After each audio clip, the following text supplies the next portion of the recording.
추석 명절 잘 보내셨습니까? 네. 저는 여러분들 기도해 주신 덕분에 12박 13일 동안 미국 아내와 함께 잘 다녀왔습니다. 백문이 불여일견이라는 말이 있어요. 100번 듣는 것보다 한 번 보는 게 낫다, 그런 이야기입니다. 미국에 대해서 많이 들어왔지만 사실 미국을 잘 몰랐습니다. 가보니까 미국이 좀 보였습니다. 그래서 가서 많이 보고 왔어요. 미국을 다 보려면은 한 달 내내 돌아다녀도 다 못 보겠더라고요. 너무 넓어서. 그렇지만 12박 13일 동안에 그래도 많은 것을 보고 왔어요. 그래서 제가 오늘 다 여러분들에게 설명을 드릴 수는 없지만 제가 목회하면서 순간순간 여러분들에게 제가 미국에 가서 보고 느꼈던 것들을 이렇게 설명을 해드리려고 합니다. 미국은 우리나라의 크기의 98배입니다. 엄청나게 큽니다. 그래서 우리나라와 시차도 16시간의 시차가 있어요. 지금 우리는 주일 아침 11시 30분 예배를 드리고 있어요. 지금 미국 LA 쪽에는 토요일 저녁 7시 30분입니다. 우리나라보다 16시간이 늦어요. 그래서 사실은 시차가 16시간이기 때문에 사실은 이렇게 시차 때문에 이렇게 좀 적응하기 어려울 수 있겠다, 그렇게 생각이 들었는데, 뭐 저도 그렇고 저희 아내도 그렇고 사실은 뭐 시차에 대해서 별로 이렇게 감각이 없더라고요. 그냥 가서 자고 일어나니까 그 다음부터 그냥 거기 시차에 적응이 되더라고요. 그래서 이번에도 와서 저희가 출발을 할 때 금요일 오후 2시 10분 비행기를 탔거든요. 2시 10분 비행기를 타고 11시간 동안을 왔어요. 그런데도 불구하고 여기 왔는데 토요일 날 오후 6시에 도착이 됐어요. 비행기 타고 16시간 왔는데도 거기서 금요일 날 출발했는데 여기에 토요일 날 이제 오후 5시경에 도착을 했고요. 6시에 도착을 했고, 그래서 이제 어제 잠을 잘 자고 아침에 눈을 떠서 일어나니까 그냥 한국의 시간에 적응이 되는 것 같아요. 그래서 참 감사한 생각을 했습니다. 여러분 사진에 보시면 몇 가지 제가 사진을 여러분들에게 보여드리려고 하는데요. 맨 위쪽 왼쪽에 있는 사진이 미국 남가주 사랑의 교회입니다. 한인 교회인데 한 7,000명이 모이는 교회, 큰 대형 교회입니다. 그곳에 가서 주일날 예배를 드렸어요. 지금 서울의 사랑의 교회를 담임하시는 오정현 목사님께서 저 남가주 사랑의 교회에서 목회를 하셨어요. 그래서 음악적으로 굉장히 교회가 잘 되어 있는 그런 교회에 가서 예배를 드렸고요. 오른쪽, 위에서 오른쪽 면은 새들백 교회입니다. 제가 꼭 가보고 싶었던 미국 새들백 교회에 가서 예배를 드렸습니다. 근데 새들백 교회에 가서 예배를 드렸는데 별로 은혜가 안 되더라고요. 왜 그랬을까요? 알아들을 수가 없어요. 무슨 말을 하는지. 설교를 하시는데 뭐 들려야 말이죠. 뭐 정말 못 알아듣겠더라고요. 전혀 못 알아듣겠어요. 그래서 구경만 하다 왔습니다. 제가 미국에 있는 교회들 가서 탐방을 하고 방문을 해서 뭔가 좀 배워보려고 갔는데, 아무튼 가서 이렇게 새들백 교회가 되어 있구나, 무슨 리조트 오는 것 같았어요. 얼마나 교회가 넓은지, 교회 땅이 얼마나 넓은지요. 정말 리조트 안에 들어오는 느낌이 들었어요. 그래서 토요일 저녁 예배였는데도 많은 분들이 오셔서 예배를 드렸고, 참 찬양을 이끌어가는 분들이나 악기를 연주하는 분들이 굉장히 전문성이 많은, 굉장히 잘하는 분들이 이끌고 계셨고, 목사님 말씀을 전해주셨고, 많은 분들이 사모하는 마음으로 예배하는 것을 보았습니다. 아래쪽 왼쪽에 있는 사진은 라스베가스 사진입니다. 라스베가스 여러분들 들어보셨죠? 도박의 도시, 또 카지노의 도시로 알려져 있는 라스베가스에 가봤습니다. 제가 가서 카지노를 했을까요? 안 했을까요? 안 했습니다. 하고 싶지도 않고, 근데 가보니까 정말 놀랍더라고요. 너무나도 휘황찬란하기도 하지만 사실은 그 라스베가스라고 하는 도시가 그 바로 오른쪽 옆에 있는 지금 허허벌판 그 사막 있지 않습니까? 저 사막이 모하비 사막이라는 사막이에요. 제가 미국을 가기 전에는 미국에 저렇게 엄청나게 넓은 사막이 있으리라는 생각을 못했습니다. 근데 가니까 가도 끝이 없는 사막이에요. 모하비 사막. 정말 엄청난 사막입니다. 근데 저 사막을 개발해서 라스베가스를 만든 거더라고요. 제가 몰랐어요. 저 사막에 1년에 비가 100mm도 안 옵니다. 나무도 거의 없어요. 그냥 민둥산처럼 되어 있어요. 근데 거기에다가 저런 엄청난 도시를 건설했다라는 것을 볼 때 정말 놀라웠어요. 아, 정말 엄청나구나. 저희가 묵었던 숙소가 럭서라는 숙소였는데요. 피라미드 형태로 만들어져 있는 숙소였는데 거기 안에 있는 객실 수가 3,000개입니다. 3,000개면 얼마큼 많은지 아십니까? 놀라시지도 않으시네. 3,000개가 있는 객실에서 머물렀는데 그거는 약과더라고요. 3,000개 객실은 약과고요. 7,000개의 객실을 가지고 있는 그러한 호텔들도 있었어요. 3조를 들여서 졌답니다. 그 호텔을. 엄청난 호텔이죠. 7,000 숙소가 있다는 것은 엄청난 거죠. 그런 숙소들이요, 엄청나게 많습니다. 수백 개는 될 것 같아요. 그만큼 엄청난 그 도시가 라스베가스입니다. 그곳에 그렇게 엄청난 숙소를 가지고 있고 어마어마한 규모의 컨벤션 센터를 가지고 있어서요, 요즘에 세계적인 그러한 회의 행사들을 라스베가스에서 합니다. 거기에서 뭐 가서 도박을 하기 위해서 가는 게 아니라 거기에 워낙에 그런 숙소들이 잘 되어 있기 때문에 거기서 그런 많은 행사들을 개최를 하고 있더라고요. 그래서 사람들이 참 많더라고요. 그래서 사막, 모하비 사막을 지나면서 미국이 정말 황량한 이런 사막이 많다라는 것을 알았고요. 또 라스베가스에 가서 그 사막을 일구어서 이렇게 엄청난 도시를 만들었다라고 하는 것을 보면서 정말 깜짝 놀랐습니다. 맨 중앙에 있는 저희 가족 사진인데 여러분들이 아시는 그랜드 캐년입니다. 그랜드 캐년에 갔어요. 정말 저기에 가보니까 정말 하나님이 살아계시다라는 게 느껴지더라고요. 얼마나 아름답게 그 그랜드 캐년이, 그 계곡이 얼마나 아름답게 만들어져 있는지 정말 놀라웠습니다. 제가 미국에 가기 전에는 미국에 있는 사람들이 왜 그렇게 선글라스를 끼고 다니는지를 제가 몰랐어요. 사실 저는요, 폼 잡으려고 선글라스를 끼는 줄 알았어요. 근데 제가 가보니까 선글라스를 안 끼면 눈을 뜰 수가 없을 정도로 햇볕이 강렬해요.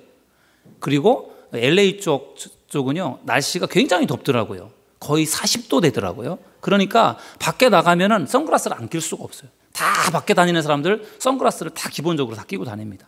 선글라스를 끼고 다니다가 실내로 들어오면 선글라스를 벗어서 옷에다 끼고 다니고 그렇게 살더라고요. 그래서 제가 어떻게 보면 편견 아닌 편견을 가지고 있었는데 가보니까 선글라스를 이래서 끼는구나, 그런 생각이 들었습니다. 선글라스를 준비해 갔게 망정이지 안 가져갔다면 큰일 날 뻔했어요. 아무튼 가보니까 미국이 이런 곳이구나 라고 하는 것을 좀 배우고 느낄 수가 있었습니다. 그래서 백문이 불여일견이다, 보는 게 중요하구나 라는 것을 이번에 미국에 가서 다시 한번 느꼈습니다. 오늘 말씀을 여러분들과 나누려고 합니다.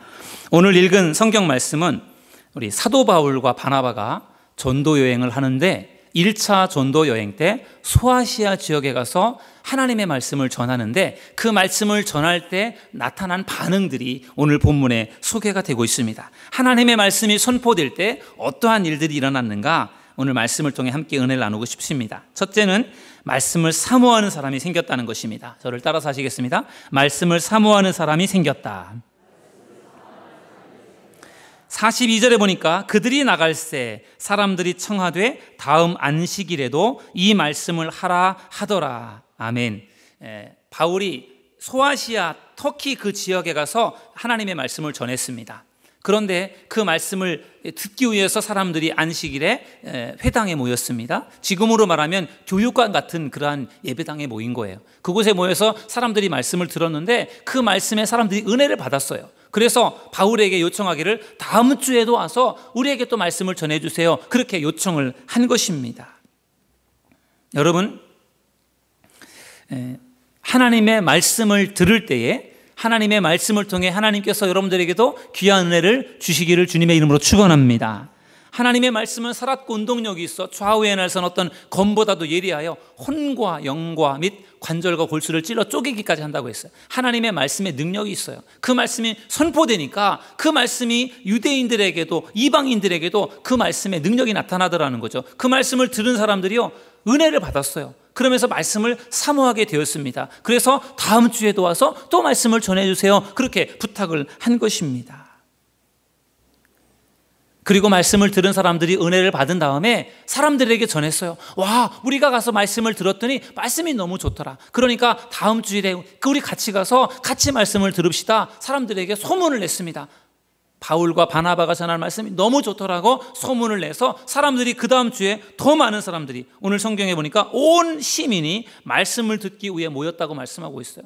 훨씬 더 많은 사람들이 말씀을 듣기 위해 왔습니다. 왜요? 소문을 듣고 온 것입니다. 여러분, 소문이 참 중요합니다. 제가 미국에 가서 여러 목사님들을 만났어요. 다 만날 수는 없지만 그래도 가까이 근처에 있는 분들을 같이 만났습니다. 제가 만난 분들의 사진을 모아서 여러분들에게 이렇게 보여드립니다. 보니까 다 밥 먹는 사진이네요. 보니까 사람을 만나는데 밥을 먹어야 되겠더라고요. 만나면 밥을 먹게 되더라고요. 그래서 오랜만에 만난 분들하고 식사를 했습니다. 위에 있는 사진, 왼쪽에 있는 사진이 저희 형님 가족들입니다.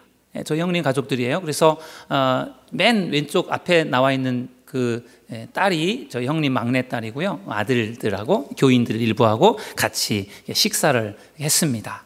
저희 형님이 미국에 간 지가 15년이 됐는데 우리 조카들하고는 거의 처음 만난 거죠. 그래서 같이 좋은 시간을 보냈습니다. 조카들은 한글은 잘 못하고 영어를 잘하는 안타까운 그러한 현실이었어요. 이민 세대들의 어떻게 보면 현실이고 아픔인데요. 형님이 자녀를 셋을 낳았거든요. 아들 둘과 막내 딸을 낳았는데 자기들끼리는 영어를 해요. 왜? 영어가 편하니까. 엄마 아빠랑은 한글을 합니다. 한글이 좀 어눌해요. 그러니까 어찌 보면은 엄마 아빠는 영어를 잘 못하는 거고요. 자기들은 영어를 잘하는 거죠. 그러니까 대화가 잘 안 돼요. 부모와 자식 간에 대화가 안 돼요. 왜? 언어가 다르니까. 그게 현실이더라고요. 그래서 참 한편으로는 참 속상했어요. 대화가 안 되니까. 부모 자식 간에 대화가 되어야 되는데 대화가 일부분밖에 안 되는 거예요. 단어가 이렇게 약한 거죠. 한글에 대한 말은 하긴 하는데 단어를 잘 몰라요. 그러니까 자기들은 영어가 편한 거죠. 그래서 가서 같이 조카들하고 형님들하고 시간을 보냈습니다. 위에 오른쪽 사진은 저희 고종 사촌 형님 부부 사진인데, 저희 고종 사촌 형님은 미국에 이민을 간 지가 30년이 됐어요. 고모부, 고모님 다 돌아가셨고 사촌 형님하고 30년 만에 만나서 같이 식사를 했어요. 참 정말 반가웠고 가족이 참 이런 거구나 그런 생각이 들었습니다. 다 목회하시고 계시고요.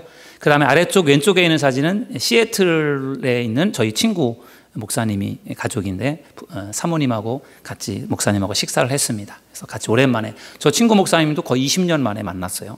미국에 간 지 10년이 넘었는데 오랜만에 만났고요. 그 다음에 맨 아래쪽 오른쪽에 있는 사진은 저희 친구 목사와 선배 목사님이 제가 LA 쪽에 왔다니까 같이 식사하자고 해서 자리를 만들어 주셔서 저희 식구와 같이 식사를 했습니다. 저분들도 미국에 온 지 거의 20년 되신 분들이었습니다. 그래서 정말 미국에 가서 우리 친구들, 선배들, 가족들을 만나니까 참 너무 반가웠는데요.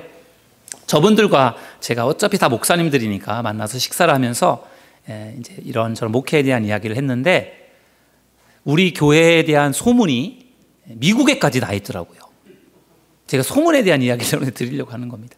미국에 우리 교회에 대한 소문이 나 있는데 우리 교회에 대한 좋은 소문이 나 있을까요? 나쁜 소문이 나 있을까요? 어떻게 하셨어요? 네? 제가 좋은 소문이 나 있으니까 여러분들에게 말씀을 드리는 거죠. 정말 감사하더라고요. 우리 교회에 대해서 좋은 소문이 나 있는 거예요. 우리 교회 참 건강하게 오늘날 보기 드물게 건강하게 잘 성장하고 있는 교회로서 사람들이 부러워하고 있는 거예요. 미국 교회도 참 어렵거든요. 근데 한국 교회가 참 이렇게 부흥되고 있는 그런 교회들이 많지 않은데 우리 교회가 그 중에 하나로서 주목하고 있다는 것을 보면서 참 감사한 생각이 들었어요. 여러분, 교회가 좋은 소문이 나는 것이 매우 중요해요. 미국에 우리 교회에 대한 좋은 소문이 나는 것도 중요하지만 더 중요한 것은 우리 교회가 있는 이 지역 인천에 좋은 소문이 나는 게 필요하지 않겠습니까? 우리 사도들 교회, 또 송도 플러스 교회, 좋은 소문 나는 교회가 될 수 있기를 주님의 이름으로 축원합니다. 좋은 소문이 나려면 어떻게 해야 될까요? 우리 교회는 좋은 교회입니다. 이렇게 소문을 내야 소문이 나겠죠. 밖에 있는 사람들은 우리 교회를 잘 모르지 않습니까? 우리 교회 정말 좋다. 사람들에게 그렇게 소문을 내야 우리 교회의 소문이 바깥으로 이렇게 나가지 않겠습니까? 한번 저를 따라서 하시겠습니다. 우리 교회는 참 좋은 교회입니다. 아멘. 우리 교회는 참 은혜로운 교회입니다. 우리 교회 목사님은 참 잘생겼습니다. 아멘.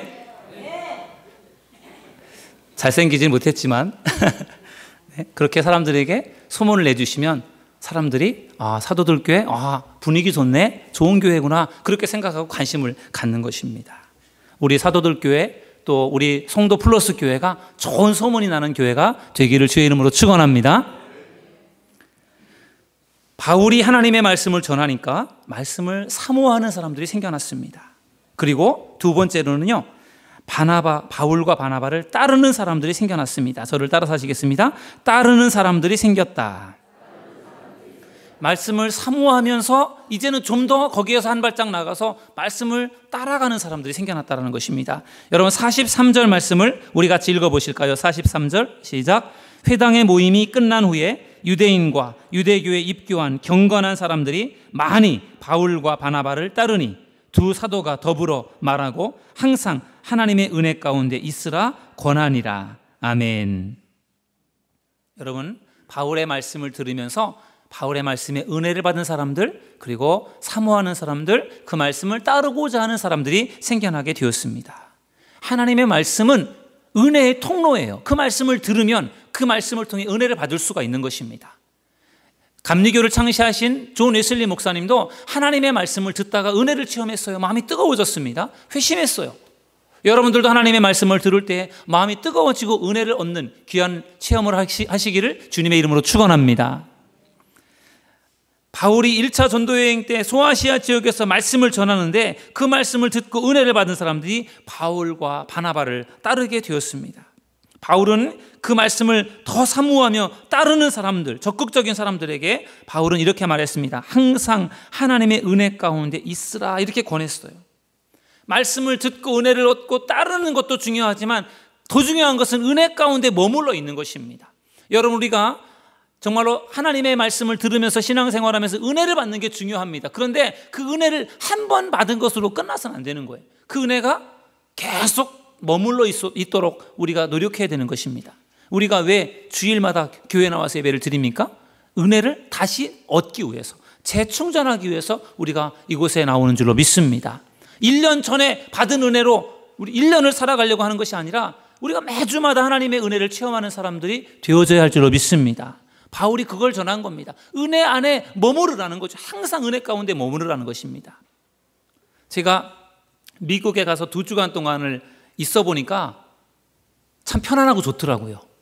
목회를 안 하니까. 제가 새벽 기도도 안 하죠. 신방도 안 하죠. 제가 일주일에 설교도 여러 번씩 해야 되는데 설교도 할 일이 거의 없죠. 그러니까 참 편안하고 좋더라고요. 또 제가 미국에 있으니까 별로 전화도 안 하시더라고. 전화를 하시는 분들도 별로 없어서 사실 정말 마음이 편안했어요. 제가 편안했기 때문에 또 장로님들이나 또 전도사님들 예배 인도하시고 설교하시느라고 아마 힘드셨을 거예요. 제가 하던 거를 대신 하시느라고 힘드셨을 겁니다. 저야 늘 하는 거지만 가끔 하는 분들은 사실 더 어려워요. 저는 편안했지만 제가 없는 공백을 메꾸시느라 전도사님, 장로님들이 아마 고생하셨을 겁니다. 감사를 드립니다. 제가 참 그러니까 설교를 하지 않고 남의 교회 가서 이렇게 새들백 교회 가서 구경도 하고 또 사랑의 교회 가서 이렇게 예배를 드리면서 참관하면서 제가 느꼈던 부분이 참 편안하고 좋다라는 생각이 들면서 한편으로는 뭐 어딘가 모르게 공허하더라고요. 내가 있어야 할 자리, 내가 목회하는 이 목회 현장의 자리에 있어야지 내가 되는데 그 현장을 떠나서 미국에 있을 때 그 미국에서의 새로운 경험들이 참 저에게 유익하고 좋은 시간이었지만 왠지 모를 마음속에 공허함이 있더라고요.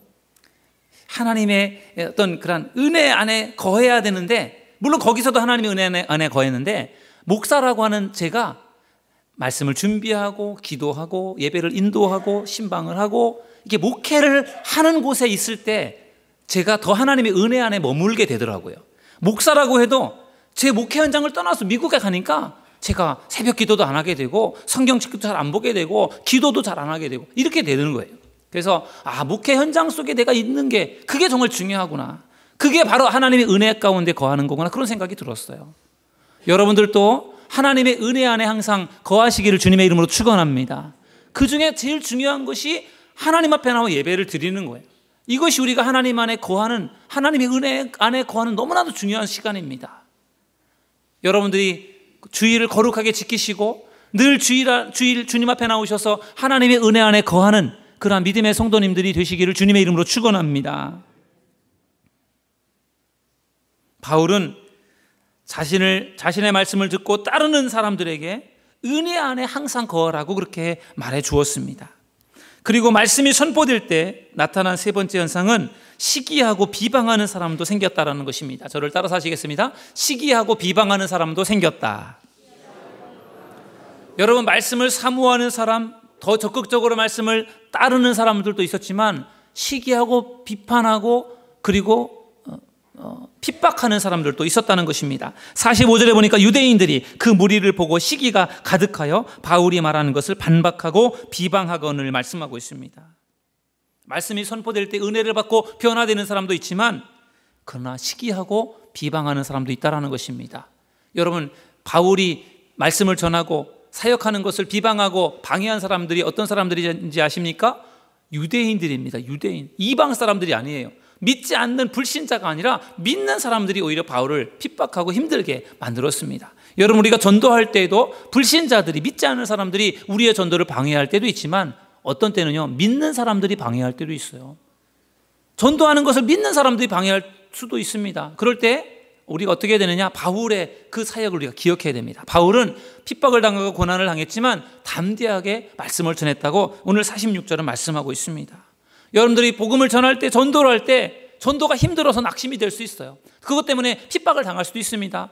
특별히 믿지 않는 가족들에게 전도할 때 그들에게 핍박을 받을 수도 있어요. 믿지 않는 시어머니를 전도한다는 것이 며느리에게 얼마나 어려운 일이겠습니까?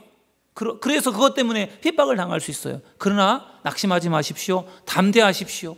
바울이 핍박을 당했지만 담대하게 말씀을 전하고 전도한 것처럼 여러분들도 핍박을 당하고 어려움을 당해도 담대하게 말씀을 전하는 믿음의 성도님들 되시기를 주의 이름으로 축원합니다.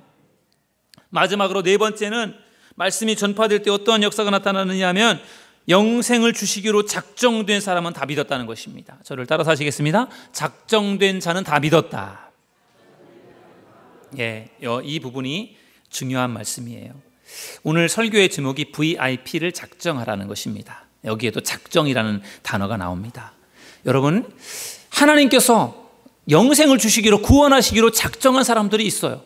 그 사람들이 다 믿게 되었다는 것입니다. 다 구원받았다는 거예요. 여러분, 우리가 이 사람은 구원받을 사람, 이 사람은 구원받지 못할 사람, 우리는 사실 모릅니다. 하나님은 아시지만 우리는 몰라요.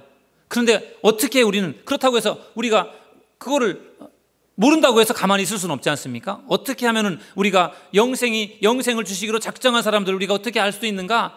전도해보면 안다라는 거죠. 말씀이 선포되어질 때 거기에서 반응이 나타난다는 것입니다. 고구마 전도법이 있지 않습니까? 고구마를 찔러보면 익었는지 설었는지 젓가락을 찔러보면 아는 것처럼 사람들도 교회 다니세요? 예수 믿으세요? 이렇게 찔러보고 물어보면 거기서 나타나는 반응으로 인해서 이 사람이 정말 교회를 다니는 사람인지, 가능성이 있는 사람인지 없는 사람인지, 하나님께서 영생을 주시기로 작정한 사람인지 아닌지를 우리가 어느 정도 알 수 있다는 거죠. 그러니까 물어봐야 된다는 거, 찔러봐야 된다는 거죠. 말씀을 전해보아야 된다는 것입니다. 그래야 거기에서 나타나는 반응을 통해 이 사람 하나님께서 구원하실 만한 사람이구나, 이 사람 전도 가능성이 있는 사람이구나, 그것을 우리가 알 수 있다는 것입니다. 그러니까 우리가 물어보는 것이 중요하고요, 말씀을 전해보는 것이 필요한 것입니다. 제가 이번에 미국에 가서요, 로스앤젤레스, LA 쪽하고 시애틀 쪽을 다녀왔습니다. 그곳은 미국의 서부 쪽에 있는 그러한 도시입니다. 미국이 얼마나 크냐 하면은요, 가로의 길이가 4,800km입니다. 세로의 길이가, 그러니까 동서의 길이가 4,800km, 동서의 길이가, 세로의 길이가 2,000km입니다. 우리나라 서울에서 부산까지가 얼마나 되죠? 400km 정도 되지 않습니까? 그러면은 왕복 2번을 해야만 아니죠. 몇 번을 해야 되는 거예요? 4,800km면은 10번, 12번을 해요. 12번을 왔다 갔다 해야 되는 거리잖아요. 엄청난 크기입니다. 우리나라 남한의 면적의 98배라고 합니다. 그러니까 얼마나 큰지 몰라요. 그러니 저 미국을 다 돌아본다라는 것은 정말 아까 제가 한 달이라고 했는데 한 달이 아니라 1년은 걸릴 것 같아요. 제가 다녀온 곳은 지금 서쪽에 있는 지역입니다. 그러니까 여러분 화면에 왼쪽에 있는 부분에 보면은 빨간색으로 표시가 되어 있죠. 제가 구글에서 지도를 검색해서 로스앤젤레스, LA 밑에서 시애틀 저 꼭대기까지 제가 시간을 계산해 본 겁니다. 계산해 보니까 밑에 지금 보이십니까? 잘 안 보이시죠? 밑에 있는 지금 왼쪽 아랫부분에 있는 부분이 로스앤젤레스, LA인데 거기에서부터 꼭대기 저쪽 캐나다 쪽까지 시애틀이라고 하는 곳까지가 거리가 1600km입니다. 1600km. 부산을 2번 왕복해야 되는 거리입니다. 1600km인데 그 거리가 저희가 비행기를 타고 이제 LA에 있다가 LA에서 시애틀로 갔는데 비행기를 타고 2시간 반을 갔어요. 그만큼 멀어요. 근데 차로 가면은 쉬지 않고 계속 달리면은요. LA에서 시애틀까지 16시간 40분이 걸립니다. 대중교통으로 버스를 타고 가면은 하루하고 8시간이 걸린답니다. 그만큼 그렇게 땅이 커요. 그래서 저희가 처음에는 형님이 이제 LA 쪽에 사시니까 LA에 갔다가 나중에 이제 저희 딸이 있는 시애틀 그쪽에 갔는데요. LA 가보니까 LA는 거의 날씨가 30도에서 40도 사이예요. 너무 더워요. 그래서 반바지 반팔을 입고 주로 다녔습니다. 너무 더우니까요. 선글라스를 끼고 그렇게 다녔어요. 그러다가 저희가 나중에 시애틀로 비행기 타고 2시간 반을 이동해서 시애틀로 갔는데 거기 가니까 춥더라고요. 반바지에 반팔을 입기에 너무 춥고 그래서 긴팔을 입고 잠바를 입고 다녔어요. 같은 미국 땅인데 그렇게 다르더라니까요. 그만큼 넓은 거예요. 그만큼 커요. 시애틀이 비가 많이 오는 도시로 알려져 있잖아요. LA는 비가 안 오는 도시고 시애틀은 비가 자주 오는 도시입니다. 전혀 다른 곳이에요. 전혀 다른 나라 같아요. 시애틀에 갔는데 비가 자주 오는 것도 그렇지만 춥더라고요. 날씨가 우리나라 지금 날씨랑 좀 비슷한 것 같은데 조금 더 추운 것 같아요. 근데 밤이 되면 더 춥습니다. 그래서 저희가 갔는데 그 집사님 집에서 방을 하나 줘서 저희가 같이 거기 묵었는데요. 저에게는 두꺼운 침낭을 주더라고요. 그거 뒤집어 쓰고 자라는 거예요. 그리고 저희 아내에게는 두꺼운 스키복을 주더라고요. 그거 입고 자래요. 추울 거니까. 저희가 바로 전날까지 형님 집에서 반바지 반팔 입고 자도 더워가지고 에어컨 틀고 자고 그랬는데 하루 만에 거기 갔더니 침낭 속에 들어가서 스키복을 입고 자라는 거예요. 그래서 야 정말 미국이 넓구나 다르구나 그런 생각을 했는데요. 그렇게 참 넓더라고요. 근데 저희가 그 시애틀에 있는 브라이언 집사님 집에서 저희가 4일 동안을 있었는데 집사님 부부가 일을 하는데 그 마트를 합니다. 마트. 그러니까 우리나라로 보면은 편의점 같은 거예요. 편의점 같은 마트를 하면서 마트만 있는 것이 아니라 그 안에 커피도 판매하고 그 다음에 미국 사람들이 좋아하는 토스트와 커피를 판매하는 그러한 매장이 붙어 있어요. 한 부분은 그 토스트와 커피를 만드는 매장이고 한 부분은 이제 여러 가지 슈퍼처럼 여러 가지 용품들을 파는 생활용품들을 파는 식품들을 파는 그러한 슈퍼였습니다. 그거를 두 분이 이제 운영을 하는데 미국 사람들이 굉장히 부지런해요. 그래서 아침 일찍 일어나서 일찍 출근을 하고 그 다음에 일찍 퇴근을 하는 그게 미국 사람들의 스타일이더라고요. 그래서 한 6시, 7시 정도 되면은 가게를 여는 거예요. 그때 되면 사람들이 와서 아침을 먹으니까 열고 그 다음에 저녁에는 좀 동네에 있다 보니까 좀 늦게까지 슈퍼를 열어서 9시, 10시까지인가 하더라고요. 그러니까 월요일부터 토요일까지 그 마트를 운영을 하는데 아침부터 늦게까지 두 분이 하는 거예요. 그리고 주일이 되면은 거기에서 한 30분 정도 떨어진 곳에 가서 교회에서 예배를 드리고 저녁 때까지 사역을 하고 그렇게 돌아오는 그 시간을 그 생활을 3년 정도를 한 겁니다. 쉬는 적이 없고 계속 월요일부터 토요일까지 일하고 주일날은 교회 가서 예배하고 그러면서 계속 그렇게 이제 일을 하니까 굉장히 힘들겠더라고요. 알바생들을 3명을 써서 같이 이제 매장을 하고 있었는데 두 사람이 할 수 없으니까 알바생을 써서 같이 일을 하고 있었는데 참 바쁘고 분주하게 살고 있었습니다. 저희가 한국에서 왔다고 시간을 하루를 냈어요.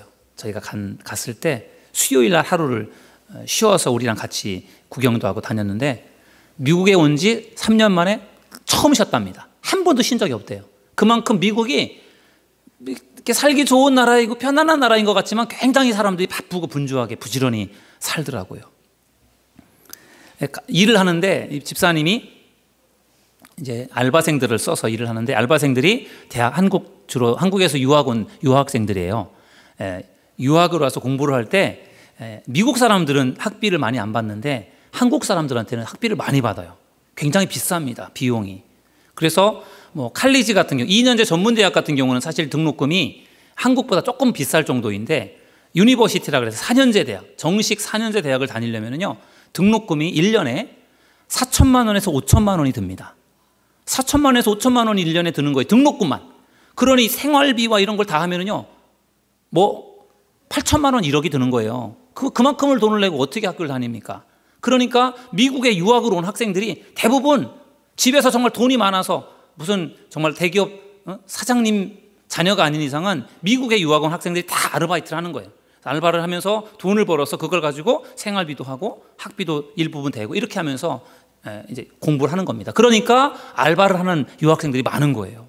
그래서 그 집사님 그 매장에도 한국 유학생들이 와서 거기서 이제 일을 하고 있었어요. 근데 집사님이 그 유학생들에게 굉장히 잘해 주시더라고요.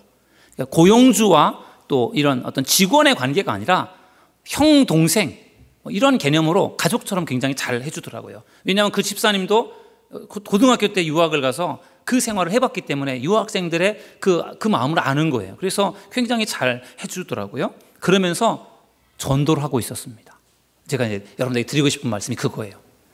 자기 알바생들을 데리고서 그들에게 정말 사랑과 관심을 베풀면서 그들을 교회로, 자기가 다니는 교회로 인도하고 있었어요. 알바생들이 사실 뭐 우리나라도 그렇지만 알바생들이 자주 바뀌지 않습니까? 젊은 사람들 일하다가 힘들면 그만두고, 알바생들 써보신 분들은 아실 거예요. 그렇죠? 한희순 권사님, 그렇죠? 알바생들 수시로 바뀌죠. 예? 1년 동안 1년에도 몇 번씩 바뀔 수 있는 거예요. 알바하다가 그만두는 경우들도 많으니까. 그러니까 많은 학생들이 거기에 와서 알바를 하는데, 그러면서 거기에서 만난 학생들에게 관심을 베풀어주고 사랑을 베풀어주고 그러면서 교회로 인도해서 전도를 하고 있었습니다.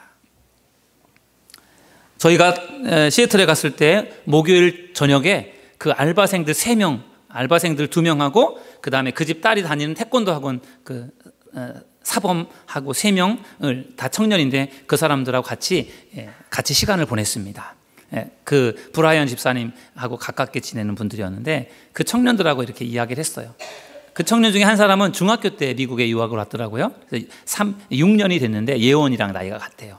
남자아이인데 중학교 때 혼자 미국에 유학을 와서 6년 동안 미국에서 공부를 하고 있는데 알바하면서 공부를 하고 있었는데 굉장히 고생을 많이 하고 있더라고요. 어머님은 교회를 열심히 다니는 분이었고 자기도 한국에 있을 때는 교회를 열심히 다녔대요. 모태신앙이라고 하더라고요. 근데 미국에 와서는 교회를 안 다니고 있었어요. 교회 가기도 싫고 피곤하기도 하고 교회를 안 다니고 있었습니다. 그러면서도 엄마에게는 교회를 잘 다니고 있다고 거짓말을 치고 있었답니다. 엄마가 어떻게 알겠습니까? 교회 갔다면 간 줄 알아야죠. 미국에 있는 아들을 어떻게 확인하겠어요? 갔다면 간 줄 아는 거죠. 근데 교회를 안 다녔어요. 오랫동안 안 다니고 있다가 그 집사님이 운영하는 그 마트에 와서 집사님을 만나서 집사님을 통해서 관심과 사랑을 받고 그러면서 집사님이 교회로 인도해서 교회를 다니고 있더라고요. 또 한 사람은 태권도 이제 사범인데 태권도 사범이 이제 그 시애틀에 와서 태권도 학원에서 일을 하고 있었는데 그 집사님 딸이 태권도 학원을 다니다 보니까 그 사범하고도 연결이 돼서 집사님 집에 놀러 온 거예요. 근데 그분 이야기를 쭉 들어보니까 아버지는 불교 쪽이고 어머님은 기독교 쪽이고 그래서 자기는 이것도 저것도 아니다 그렇게 얘기를 하더라고요. 근데 군대를 다녀오신 분인데 군대를 갔는데 교회를 가면 맛있는 햄버거를 주고 빵을 주니까 군대 훈련소에서 교회를 갔다라는 거예요. 교회를 다니면서 햄버거를 받아 먹고 하면서 세례를 받았어요. 그래서 세례를 받았는데 사실은 교회를 안 다닌다고 얘기하더라고요. 근데 그 집사님하고 관계가 되어서 집사님을 만나서 관심을 베풀고 사랑을 베풀어 주니까 되게 고마워하는 거예요. 시애틀 미국에 아는 사람이 하나도 없는데 그 집사님이 그렇게 사랑과 관심을 베풀어 주니까 너무 고마워하더라고요. 집사님 부부가 그 사람에게 그렇게 잘 대해주는 이유가 있어요. 왜 그럴까요? 전도하려고, 교회로 인도하려고 그렇게 하는 거예요.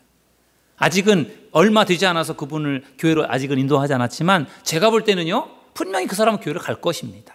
왜? 자기에게 그렇게 잘해주는 분들이 교회를 가자고 하는데 그것을 왜 거절하겠습니까?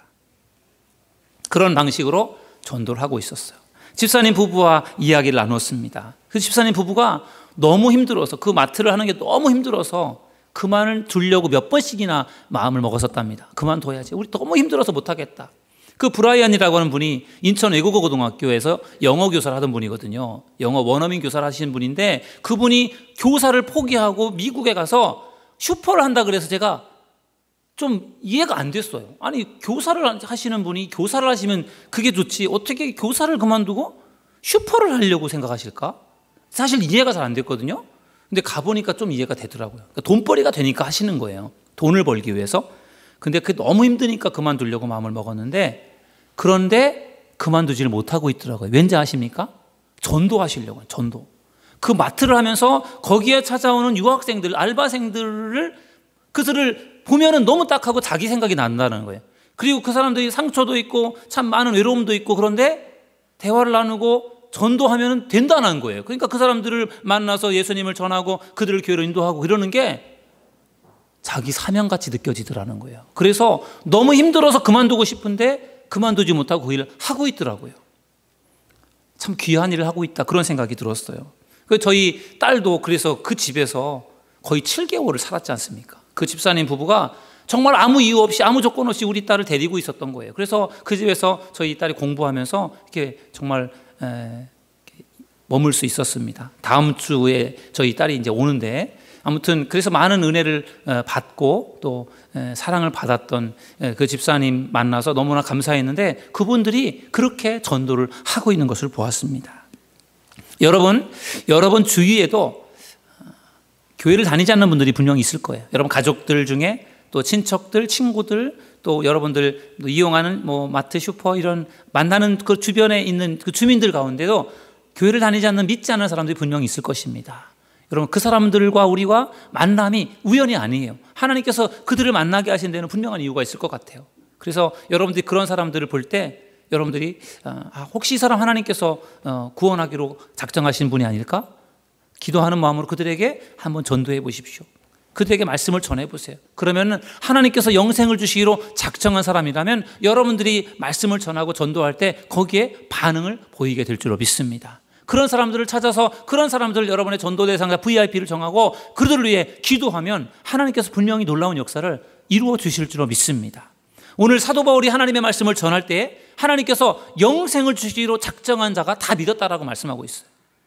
하나님이 작정한 사람들이 있다라는 거죠. 그리고 작정한 사람들이 말씀을 들으니까 마음을 열고 말씀을 듣고 믿게 되었다라는 것입니다.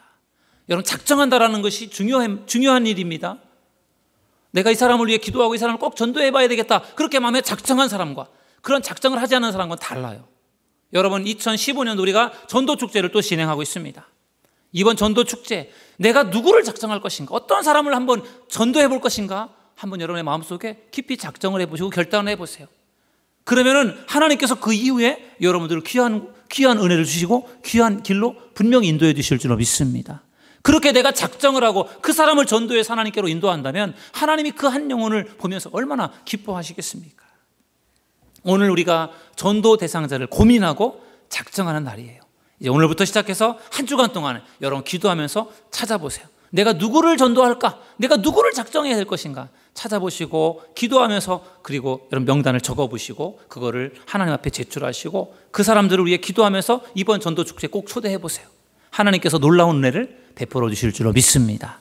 오늘도 이러한 은혜가 예배하는 여러분들에게 함께하기를 주님의 이름으로 축원합니다. 기도하겠습니다.